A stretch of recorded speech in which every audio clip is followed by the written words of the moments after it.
The bad guy gets bigger, a whole lot bigger. This is your look at the NECA Toys Teenage Mutant Ninja Turtles 2, The Secret of the Ooze, Super Shredder.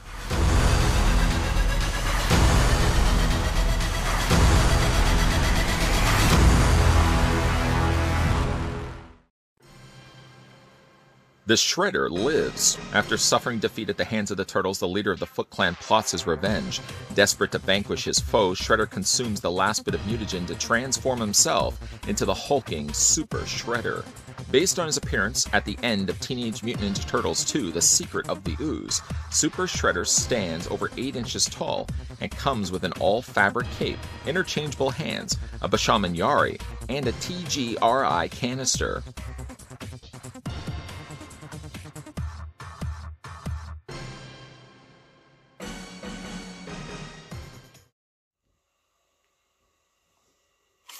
Just when you think this kitchen utensil can't get any deadlier, Shredder has to go and down himself some mutagen ooze, turning himself into what we're seeing right here, a rather tall behemoth of his former self.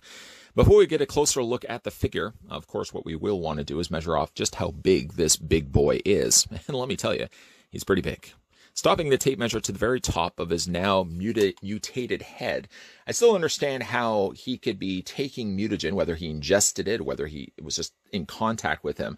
But it turned his costume mutated as well. Doesn't make any sense. Anyways, you're looking at the figure standing 9.4, so he's about 9.5 inches in height. And you can switch that to centimeters right now. And you're looking at the figure standing almost 24 centimeters, 23.9 to be exact. Big thank you to the folks over at NECA Toys that provided the sample of Super Shredder that we're having a look at in this review. If you're in the market of picking this one up for yourself, various online sites as well as retail stores will be stocking Super Shredder right now. I believe he's a Walmart exclusive. Let's bring in some of the other figures that NECA have released in the past just to give you guys a size comparison of what this guy looks like and how much bigger he is.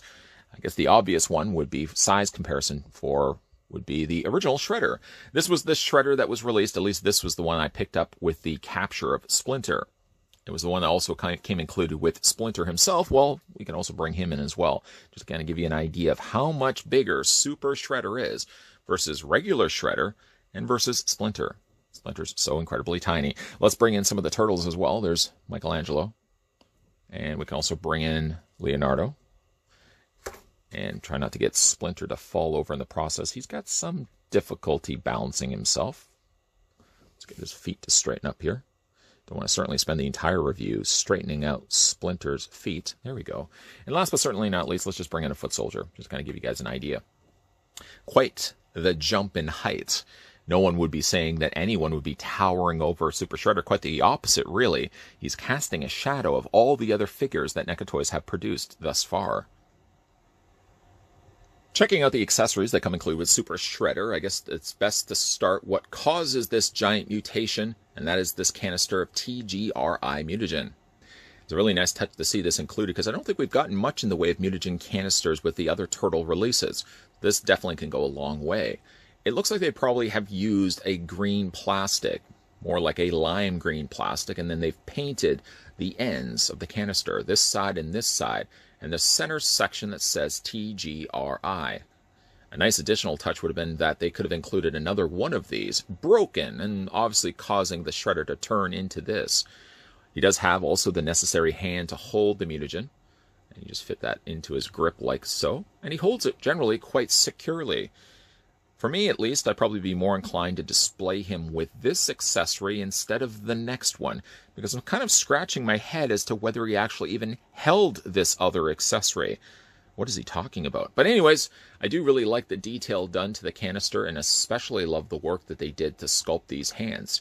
The hands look grotesque and mutated. I do like the dry brushing of paint that they added to it as well. It really does allow those details to really stand out. But let's talk about the other accessory he comes included with. Now, this is a Bashaman Yari, a giant spear, essentially. The thing about it, though, is I don't recall him actually having it in this scene. If I remember correctly, he's blasted through the door via a giant speaker, and he basically crashes underneath the deck, in which then he mutates and turns into Super Shredder. But I don't recall him ever wielding this. I mean, yes, he's smashing the pillars of the deck, essentially, so the whole thing caves down on him. But not once do I actually remember him displayed or even using the Bishaman Yari. So maybe it's just something that they included to go along with the Super Shredder. I welcome the idea of getting any additional accessories, because there's always then the option to display the figure. It's been very nicely painted, done in silver on the end there. Slightly more of a darker version of that, like a gunmetal gray with some nice scratching that they've done there in a lighter silver. It's actually the same styling of silver that's on the end blade here. And then you've got the main long length of it done in black plastic with some equally dark gray plastic, or at least dark gray paint, painted on the end of it. This does fit into his hand. It does require a little bit of popping and changing hands out, which I've already gone ahead and taken the liberty of. Sort of like those infomercials where it's like, I've already done this dish. Let me just show you what it looks like. Well, all I'm going to do is I'm going to slide the spear down into his hand like so. And yes, you could technically, if you want to make use of another one of the hands, like this one here, for example, you can actually have it where it looks like he's holding the spear in both hands. So I do, again, like the fact that we do get this. Again, I'm sort of more perplexed than anything that he would even have had the Yari, because I don't think he even had it in that scene. But I mean, me saying that, I still fully welcome the idea of getting that to come included with the figure. Already talked about it a little bit when we had a look at the canister, but yes, Shredder does also come with a series of interchangeable hands. 7 to be exact. Let's have a look at those right now. Now, I did do a little bit of cheating. I did change one of the hands out from the forearm on this side so he could actually hold the spear at the beginning of this review. Technically, default, get it out of the packaging, he does have these closed fists. Not the most exciting of things to be looking at. You probably will be moving more towards getting him with the sculpted opened hands personally, but again, we can talk a little bit about just the amount of work and care that they did put to the sculpting of the hands. All of them all grotesque, each gruesome and different from the last. They all are like gruesome-looking snowflakes. What an analogy. But if you look at the hands, I mean, I really do like the work that they did put into this. Yeah, the closed fist, not the most exciting of things. You can easily pop those out, swap them out for one of the various other options available. One of them being the closed or partially gripping hand. Best for holding the spear. So best, in fact, that I actually changed the one hand, like I've already mentioned. But the hand itself, like I said, this one is better suited for holding the spear. And he does also have the hand that we already looked at for holding the canister of ooze. Again, if you look at them, they're different enough that they change a little bit of the sculpting. But I do, again, like the fact that they did add that dry brushing of black to the surface of the plastic, so it really does allow those details, boy oh boy, to pop right out. He comes also included with a pair of grabbing hands. Say if you want to grab the turtles and squish their heads like ripened cantaloupe, you can pull that off using these hands right here. And again, like just the stellar work for these. Mentally, yes, you would just consider these to be throwaways. You'd put them back in the packaging and never think twice about it. But again, the amount of care and detail that they put to these, I would really love to make use of these hands for something else. Obviously, Shredder's only going to be able to wield 2 hands. That's the way arms work. But I'd like to maybe make use of these hands for something else. I just don't know what it is, but I do really like the detail work that they put to it. We'll put those to the side. We'll move everything out of the way here and have a closer look at Shredder. Shredder obviously is played by 2 different actors, depending on what look you prefer Shredder to be. Default is Francois Chow, who played, of course, Shredder in the beginning of the movie, up to the point that he does mutate, and obviously it's not Francois anymore that plays it. It's wrestler Kevin Nash. I know everybody knows that by now. Kevin Nash, for what little of a role he did, and only involved really him smashing pylons and grunting, I think did a pretty good job when it was all said and done.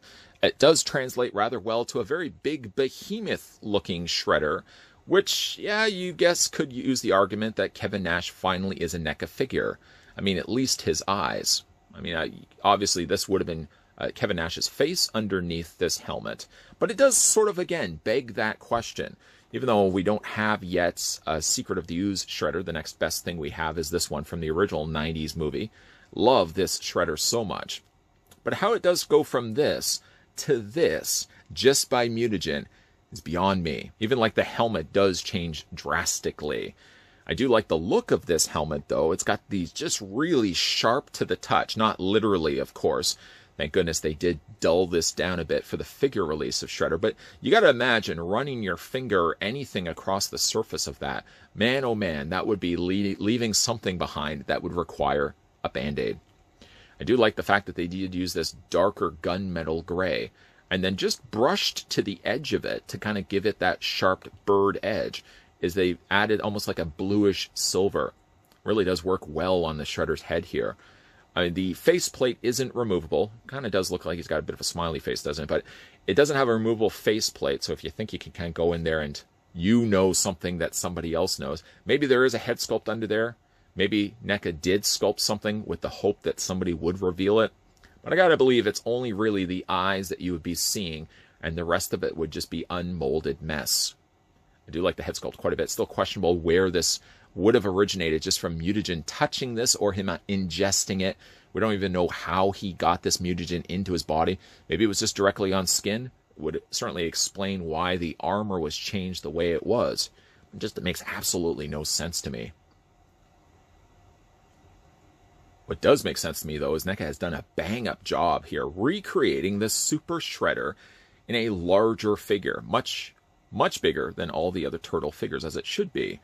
You look at all the detail work that they even done to the back of the helmet here. A similar design. We'll bring in the 90s Shredder, so again you can see the two. This one in the Super Shredder format does have a lot more of additional silver, whereas the original Shredder had it more done in a almost rusted copper. As for the blades themselves, you get a lot more of them. A whole field of blades just ready to be ripe and plucked from the ground. They're all done in softer plastic, so you don't have to run the risk that these are going to be breaking. They're not sharp either to the touch. I mean, I could be doing this all day. I wouldn't be doing this all day because nobody would want to see that. But they are not sharp, so you don't have to worry about them necessarily. This whole piece, actually, is an appliance that they've put over top of his torso. And the cape is actually part of the torso piece. Well, it somewhat is. If you lift it up, it looks like it's glued right to the top of his shoulders.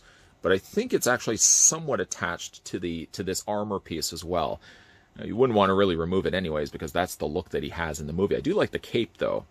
The cape has, like with the 90s version, I just don't tend to display my Shredder with the cape. But this one does have a really nice reflective nature to it. It kind of looks like rainfall falling down, all done in silver here. Really does have a nice look, and it does shimmer when you got the light hitting it the right way. I mean, even when you move the cape, that is just so relaxing to look at. Me, at least, that's what I think, at least. When you flip the cape up, I mean, you can sort of see what it looks like underneath. They haven't patterned it or anything like that. But you see some stellar detailing that they've done to the torso. I mean, really all the torso has some pretty incredible looking detailing done to it. He's super muscular to go along with being a Super Shredder. And all those muscles are detailed either in black or they're detailed in almost this yellowish beige color, which only seems to make appearances when it wants to. It only seems to detail the ends of his muscles, the bottom of his bicep, for example, the end of his tricep. His pectorals and, of course, his abdomen muscles are all detailed with it.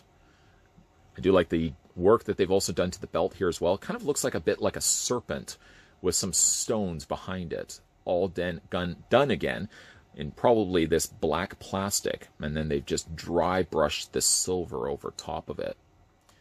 Shredder has the blades on his arms. No hand blade like the other 90s Shredder does have, but this again is all done in silver.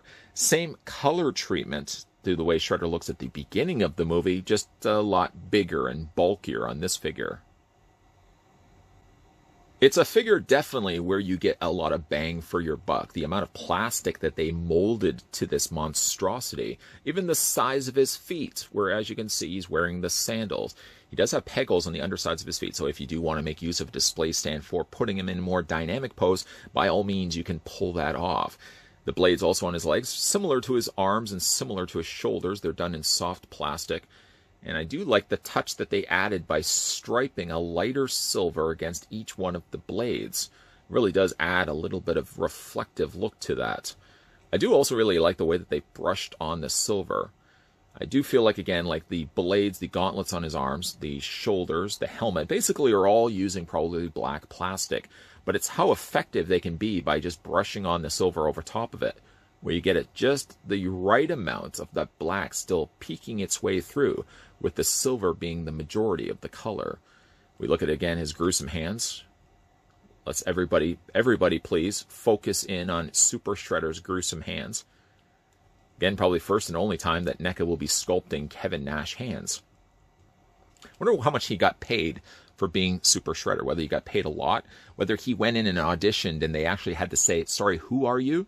I'm Kevin Nash. Anybody else know who Kevin? No? You don't know who Kevin Nash is? It was fun to find out that actually this was Kevin Nash underneath. One thing I noticed about the figure, though, is that it's this area right here. It's not so much the top of his torso. We'll talk a little more about the articulation in a second. The top half isn't as much of an issue, but I did notice, like, this lower half seems to, I don't know if it's too large of a ball joint, but it's definitely a little looser. You can see it when you shift the legs back and forth. It's never going to be to the point where the figure is going to have collapsing issues, where you're going to put him down and he's not going to be able to hold his own weight. If anything, it's just more like I picked the figure up and I just noticed he's got a little bit of the dinner bell going on there. And that, again, it's not necessarily a problem because Shredder stands perfectly fine. I have no issues at all with him standing. You just notice it more so when you're picking the figure up. For the figure's articulation, let's have a look at that right now. Super Shredder's head rotates back and forth. It hinges up, it hinges down, and it rocks back and forth.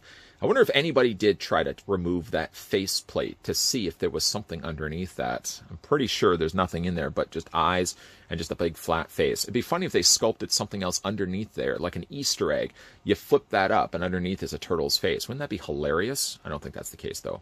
Don't do it and say that I told you to do it. But again, lots of motion and you have a lot of posability going for it. Luckily, the shoulders, the way that they're placed, they're further away from the neck, that it gives you more than enough clearance to rotate the head back and forth. You just want to be careful of the side of his helmet, because as you're rotating the head, yes, those will clip. It'll clip against the blades on his shoulders, and you just don't want to do any damage that way. The upper torso is on a ball joint. The lower torso, despite being a little on the loose side, is also on a ball joint. The arms can rotate forward, they can rotate back, and yes, Virginia, there is a Santa Claus. The arms can also hinge out. I can only really get them at, that's the highest point that I can get them. You may be able to fight to get them a little higher than that, but I really don't want to jeopardize any damage to the arm. He does have some substantial sizing to the sculpting of the shoulder there, which leads me to believe, I don't think it's probably the sculpting that's preventing me from moving the arm any further out than that. That's about almost a 90-degree angle bend. This one's a little looser than this side right here. The arms go forward, the arms go back. He does have a double hinge on the elbow, but what's interesting about this, first of all, he does swivel here, but he has a hinge here and a hinge here. And I guess that is the best place to have it, so that you do get a more natural bend in the elbow. Normally, it seems to be the cases where the hinges are closer together. Mind you, I'm probably comparing it to a 7-inch scaled NECA figure, which proportionately would be smaller anyways, and probably would make more sense as to why that joint is a little closer together, and why on Super Shredder it's a little bit further apart.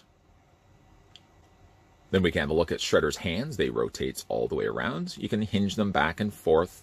Same thing as all the other hands that we get with these NECA releases. As for his legs, the legs do a splits. I thought initially that they were ratcheted joints, and I don't really think that that's the case now. I think they just squeak a bit as the molding of the leg rubs up against the molding of his lower Shredder under Ooze. And I think that's what's causing the squeak a little bit when I move the legs out. He does have a swivel at the top cut, essentially where it's attached to that ball joint. Legs go, like I said, forward and back. He does have a double bend on the knee. He does have articulation here, and he does have not only an ankle rocker, but a forward and back on the foot. He doesn't have toe articulation necessarily. And I don't think I'm disappointed either that he does have it or doesn't have it. I don't really feel like Super Shredder needs foot articulation. I mean, he does have, obviously, ankle articulation, but those individual toesies, I don't feel he necessarily needs to have them. I don't feel like he's getting robbed by the fact that he doesn't have sufficient toe articulation. At the end of the day, he's a behemoth. That's the way it should be. We'll just move the figure over and, again, bring in what he would have looked like before with the 90s release Shredder from also NECA Toys. Now, obviously, going from, you know what, we'll move him over here. We'll put 90s Shredder here, leaving a big old dead space in the center. Obviously, from here to here, in the middle, in the middle is a Shredder that would appear at the beginning of Secret of the Ooze, wearing a similar outfit to what we would see with Super Shredder. I would hope at least to think that if we have gotten this guy, and we've gotten this guy, then we're going to be getting that middle empty space guy, the Shredder, how he appears in the majority of Secret of the Ooze, before he downs or ingests or gets in contact with the mutagen, and he turns into this monstrosity over here. After now having a look at the Teenage Mutant Ninja Turtles 2 Secret of the Ooze Super Shredder, I do ask myself one question. I wonder how many of these figures have been autographed by Kevin Nash. I guess right now we're probably not doing much in the way of autograph sessions, but got to be fun to think that Kevin Nash is ready to sign off on some wrestling merchandise and somebody slides over Teenage Mutant Ninja Turtles 2 Secret of the Ooze Shredder and asks for him to sign that instead. I got to wonder even if Kevin Nash has a Secret of the Ooze Super Shredder. That would be a question I would want to ask him the next time we hang out. And seeing as we've never hung out before, I guess I'll never ask him that.